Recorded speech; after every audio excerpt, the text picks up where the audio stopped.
called fellatio.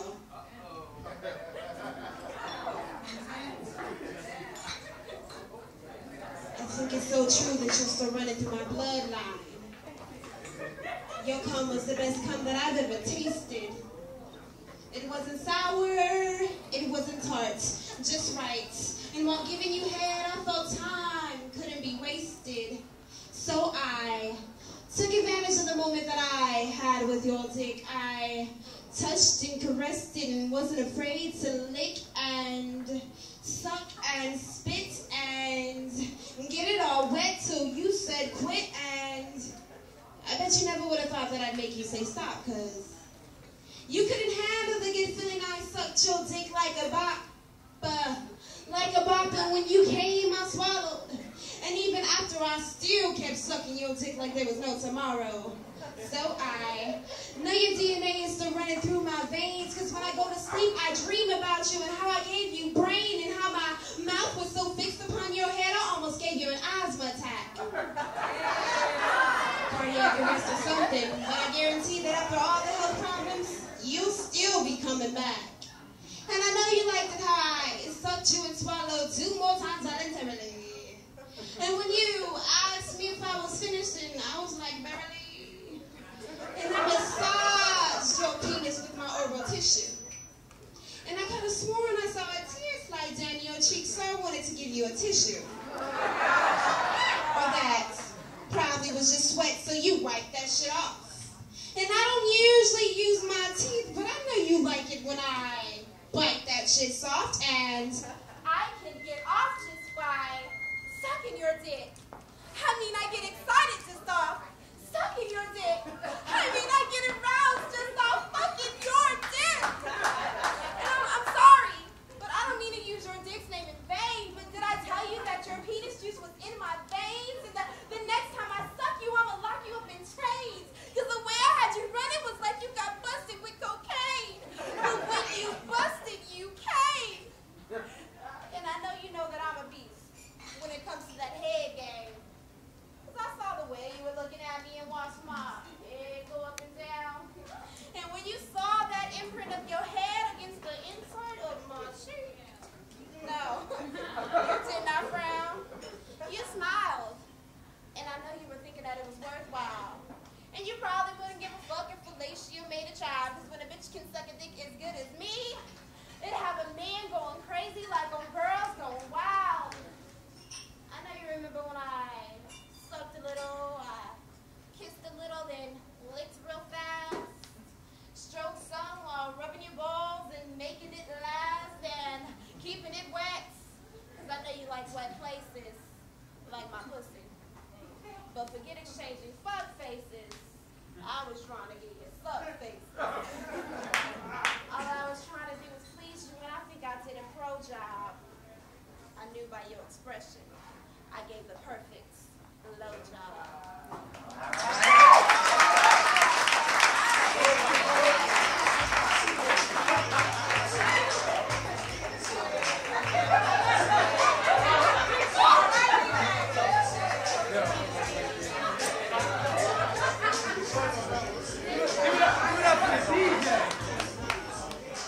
DJ, y'all. Give it up for the DJ.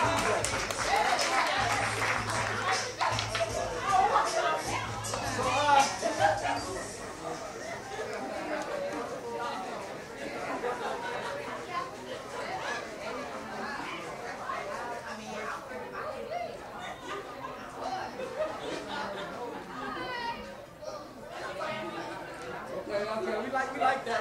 Y'all like that?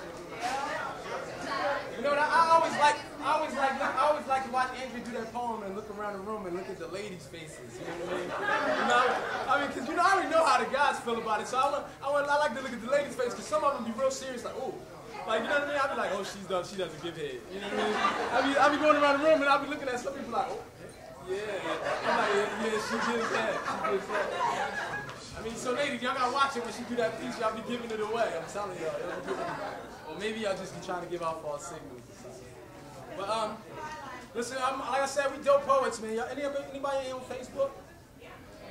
But we need more friends, man. We need some more friends. Dope Poets with a Z. We appreciate y'all, like, the day after we do shows.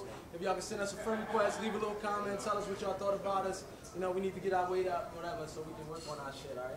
We full-time artists, so we got CDs, we got a little tip jars, so we can pass it around. Y'all show us some love, we appreciate it. But so y'all wanna,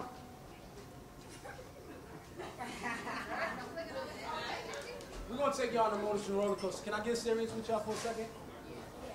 Can I get serious with y'all? Yeah. Y'all know that 1 out of every 4 women, you know, get domestically abused. 1 out of every 3 women by the age of 19 get domestically abused by usually a spouse or some type of boyfriend or something like that. Y'all know that? Well, this piece right here, you know, it's called Justified Homicide. And it's dedicated to all those women. It's dedicated to my sister. See, she was my best friend before I had a real best friend. I grew up with her. See, she was the oldest. I was the middle, my big sister.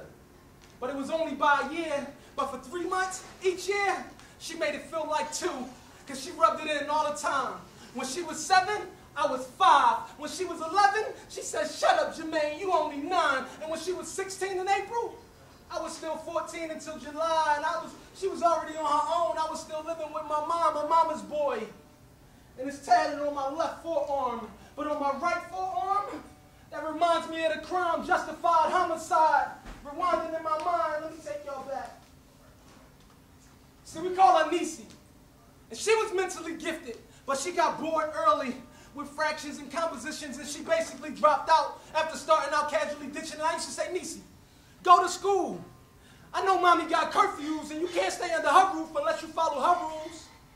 But Nisi wouldn't listen. Yeah, right. She said, "Mommy always bitching. I can't take this shit. Mommy, she want me in by 10 and 11 o'clock on weekends, and I barely got time to spend with my boyfriend, Mike, and she barely buy me what I need. I gotta get it. I gotta be as fly as I can be. I gotta leave." So right then, I knew there was no way that I could stop her. See, she was brainwashed by Mike. They called him 6'9" in the projects. And when he was 20, she was 16. So when he spit game, she believed him. And he convinced her to stay out later, so she ended up leaving home just to please him. And that broke my mom's heart, and I wanted to kill him for that reason. And it's burning me up inside, turning me colder than the 4-5 that I was holding for my cousin Rob. But that's not justified homicide. At least not yet. See, 6 months later, true to his word, he laced her. He kept her fly, he gave her paper, but he controlled her as if he owned her. I mean, he publicly degraded her. And my mom, she told me to let it be. But I felt that my duty to save her, I mean, more like a duty to favor. See, I just wanted to free my sister. And Mike, he wanted to enslave her.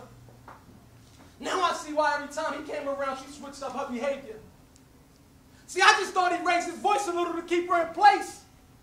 Until I heard that he went Mike Tyson on her face, and that's the icing on the cake. For that, he gets no waiver.